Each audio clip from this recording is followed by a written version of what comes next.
Olá, alunos, tudo bem? Então, vou conversar com vocês hoje, né, gerontologia, idosos. Vou conversar com vocês hoje sobre cuidados aos pacientes idosos inconscientes, ou seja, aqueles que estão dormindo. Então, para quem não sabe, paciente inconsciente são aqueles pacientes que estão dormindo, né? Eles respiram, pode estar respirando por aparelhos normalmente. Por quê? Porque o paciente que está dormindo inconsciente por uma lesão cerebral ou mesmo uma inconsciência induzida, eles sofrem de uma bradipneia, podendo apresentar quadros de apneia. Então, normalmente esses pacientes, né, eles têm uma respiração assistente aí para esse paciente, tá? Então, eles podem ou não ter uma respiração aí assistida, que a gente fala, tá bom? Com CPAP, BIPAP ou mesmo entubados. Vamos conversar então aqui sobre esses cuidados aos pacientes nossos idosos inconscientes que estão dormindo, né? Tem que ser feita aspiração frequente, né? Então, a aspiração feita frequente tanto pela parte de traqueostomia quanto pela parte nasal e oral, né? Ocorre a necessidade da cabeceira ela estar elevada a 30 graus, tá? Para evitar broncoaspiração e uma consequente pneumonia. Também previne a queda da língua para trás, o que, pelo fato de eles estarem inconscientes, dormindo, né? Essa queda da língua para trás impedir a respiração na região da glote e epiglote, tá? A gente precisa utilizar manteiga de cacau para poder evitar ressecamento de lábios, colírio, né? Na verdade, soro fisiológico na região dos olhos para evitar ressecamento de córnea. Então, é importante o soro fisiológico nos olhos. É importante manter sempre a boca desse paciente úmida, né? E lubrificada com manteiga de cacau e a região interna da boca também umidificada. Mudança frequente de posição, ou seja, mudança frequente de decúbito, prevenir perda dos músculos através de exercícios ativos e exercícios passivos. Os ativos não tem como, né, fazendo exercícios passivos, que são os próximos exercícios que eu vou fazer para vocês, tá? Exercícios ativos são aquele que a gente anda com o paciente, os inconscientes não tem como a gente estar fazendo, então a gente faz nele os exercícios passivos, tá bom? Toda a alimentação e medicação devem ser oferecidos por sonda, né? Uma sonda enteral, sendo ela gástrica ou entérica, né? Que normalmente em pacientes inconscientes faz-se uso da enteral para que não ocorra refluxo, né? Gastroesofágico e nem retorno da alimentação. Devemos ficar muito atentos aos sinais de intestino preso ou diarreia, tá? Por isso é importante a enfermagem sempre estar atento, né, às eliminações desse paciente, aos estados gerais desse paciente. Aqui nós vamos dar sequência agora a diversos tipos de cuidados que são feitos com os pacientes inconscientes. Então, vão desde exercícios passivos, a utilização de sonda vesical, Uripen, fralda, a utilização de sonda nasogástrica, sonda entérica, né, traqueostomia. Então, daqui por diante vão ser uma série de atividades que a gente vai estar vendo em aula, né? Essa aula aqui, a princípio, que é a nossa aula de hoje, eu vou estar conversando com vocês sobre exercícios passivos no paciente. Esses exercícios passivos, eles são muito importantes para a gente estimular a circulação sanguínea, eles são importantes para a gente permanecer com mobilidade do paciente no leito. Essa mobilidade do paciente no leito, ela permite com que os fluidos do sistema linfático, eles consigam fluir nesse paciente, evitando-se edema, melhorando a limpeza dos órgãos através dos linfonodos, tá? Ativação dos linfonodos, né, pela própria massagem, pela própria estimulação em si. Então, esses exercícios são de suma importância para nós. Nós iremos fazer eles em sala de aula também com a parte prática. Hoje eu vou estar passando para vocês a parte teórica dele, mas em sala de aula a gente também vai fazer a prática para a gente poder gravar e fixar como que esses exercícios devem ser feitos no paciente, tá bom? Então, vamos começar. A gente pode utilizar também alguns tipos de mecanismo, alguns óleos massageadores, né? Alguns cremes massageadores, o que facilita nós para podermos fazer a massagem e as movimentações, tá bom? Para de início, a gente vai começar dos membros inferiores, né? Dos membros distais inferiores e vamos subindo, né? Até a região da cabeça. Que nós iremos fazer? Nós iremos movimentar cada articulação deste paciente. Então, nós iremos fazer os movimentos com cada articulação deles. Este é o intuito dos exercícios passivos, é nós mexermos as articulações e com isso fazer com que os músculos consigam fazer uma contração e um relaxamento, mesmo sendo um exercício passivo nesse paciente. Então a gente começa, tá vendo? Movimente cada um dedo. Então a gente vai começar pelo hálux, que é o dedão do pé, e vai passar por cada um dedo. O hálux ele é dito como o primeiro dedo. Nós temos segundo dedo, terceiro dedo, quarto dedo e quinto dedo. Então nós vamos fazer movimentos de rotação, ou seja, rodar, né? Iremos rodar. Iremos rodar o primeiro dedo, rodar o segundo dedo, terceiro dedo, quarto dedo, quinto dedo. Outro pé, rodar o primeiro dedo, segundo dedo, terceiro dedo, quarto dedo, quinto dedo. Além de rodar, a gente pode fazer movimentos de vai e vem entre as falanges dos dedos, né? Então, entre as falanges, nas articulações interfalangianas, a gente também pode fazer um movimento de flexão e extensão interfalangiana. Depois que a gente trabalhar um dedo por vez, interfalangianas também, a gente vai pegar a articulação do tornozelo, que é a articulação entre o pé e a perna, tá? Então, a gente vai segurar o tornozelo, né? Com o pé para cima e fazer os movimentos. Podemos fazer movimentos de flexão e extensão, ou seja, movimento para cima e movimento para baixo, e também podemos fazer movimentos circulares com a região do tornozelo, tá? É importante fazermos sempre nos dois membros, tá? Então, se inicia-se aqui nos dedos, faz uma massagem fazendo um movimento de descida, né, para a região do calcanhar, região do tornozelo, que é essa articulação daqui. Depois se inicia movimentos de flexão e extensão, faz movimento de rotação em ambos os pés. Depois descemos com uma massagem até a região do joelho. Descendo com uma massagem até a região do joelho, a gente vai fazer flexão e extensão de perna. Aqui a gente pega a articulação do joelho. Nós iremos fazer flexão, que é aqui o rapaz está fazendo, e extensão é esticando. Então, vamos flexionar a perna, vamos estender a perna, flexionar a perna e estender a perna. Podemos fazer de 3 a 5 movimentos em cada paciente. Isso vai depender do grau de debilidade desse paciente, do grau de necessidade, o quanto também que ele não se canse, tá bom? Com que a respiração dele não fique tão ofegante. A gente tem que observar também como que está esse quadro respiratório dele. Então, para a movimentação de joelho, a gente vai, né, alongar, estender, flexionar.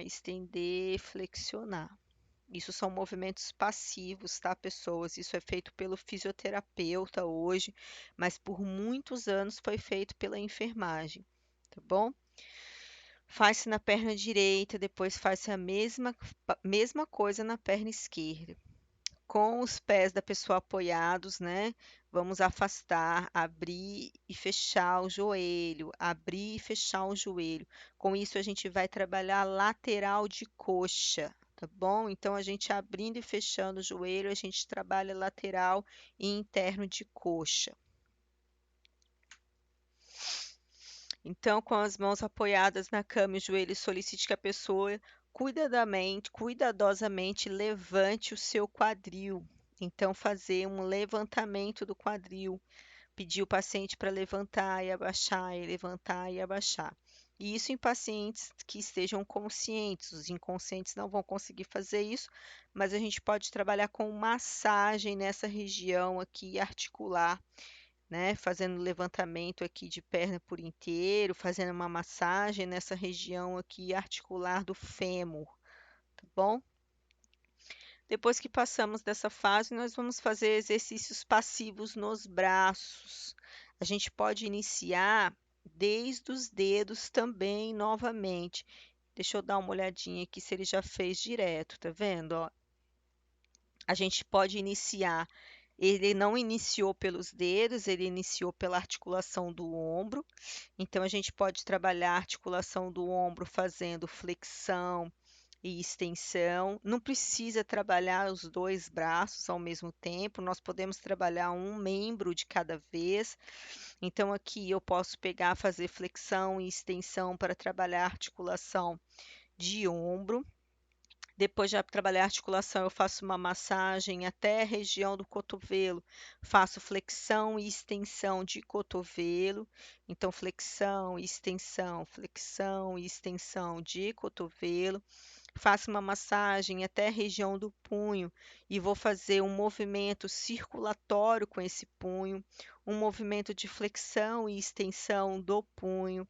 E também posso fazer os movimentos nos dedos entre as falanges, fazendo flexão e extensão de falanges, fazendo rotação de punho, massageando essas mãos, tá? Então, aqui, ó, fazer movimentos de dobrar e estender cotovelos, dobra e estende, dobra e estende. Fazer movimentos de rotação com o punho, flexão e rotação, flexão e rotação.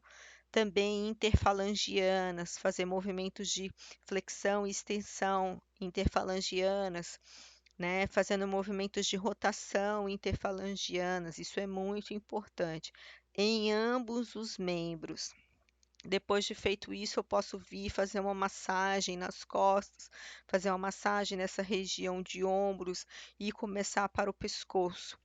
No pescoço eu posso fazer com a cabeça, lado direito, né? Aqui, ó. Flexiona para o lado direito, flexiona para o outro lado, para frente, para trás, dá uma rodadinha na cabeça. Ajude a pessoa a flexionar suavemente a cabeça para frente, para trás, né? Faça com que ela lateralize esse pescoço, estimule para que a pessoa faça movimentos sozinhas, caso ela não esteja inconsciente, tá? E em casos de tontura, pare imediatamente, né, de fazer os movimentos com a cabeça. Peça a pessoa para começar a fazer caretas, que serão movimentos articulares na região de mandíbula, né? Com abrir e fechar a boca, nós fazemos movimentos articulares com a mandíbula, e através da careta nós estimulando os músculos da face também. Então, peça à pessoa que encha a bochecha de ar, depois esvazie. Peça para ela, coloque a língua para fora e para dentro, fazendo caretas, abrindo e fechando os olhos. Isso vai estimular os músculos faciais, assim também como estimula também as articulações da face. É importante que o cuidador estimule a pessoa o máximo possível. Para quê? Para que ela mantenha o autocuidado, mantenha, né, o seu automovimento, tá bom? Caso seja necessário, o cuidador pode ajudar a realizar os exercícios. Sempre que possível, é bom que a porta do quarto e que os móveis estejam mais comprometidos, pois isso faz com que a pessoa se volte mais para esse lado, estimulando os movimentos do membro afetado. Exemplo, se meu membro afetado é o esquerdo, então pede-se, né? Se eu tenho dificuldade de movimento com o membro esquerdo, pede-se para as coisas serem colocadas próximo ao meu lado esquerdo. Isso possibilita com que eu movimente mais o meu lado esquerdo, fazendo um estímulo, né, sensorial, muscular, articular, promovendo então aí uma facilidade de movimento contínuo, estimulando, né, o movimento desse paciente. Nós temos também exercícios respiratórios que pode fazer com esse paciente. Então, como que a gente vai trabalhar os exercícios respiratórios com o idoso? Tá bom? Então, vai manter o paciente sentado, então pede o idoso para sentar. Lembrando que a gente ainda não chegou na fase dos inconscientes, tá bom? Depois a gente trabalha com os inconscientes daqui mais para frente. Então, a gente vai manter o paciente sentado, né? Colocando a mão no abdômen e uma mão no tórax, tá vendo? Igual tá descrito aqui, ó. Uma mão no abdômen e uma mão no tórax. Colocando a mão no abdômen, inspirar tranquilamente, sentindo sua mão movimentar-se. E expirar pela boca de forma lenta e prolongada. Então, ele vai inspirar, sentindo a mão dele levantando com o tórax e vai expirar lentamente pela boca de forma prolongada. Então, inspira, expira.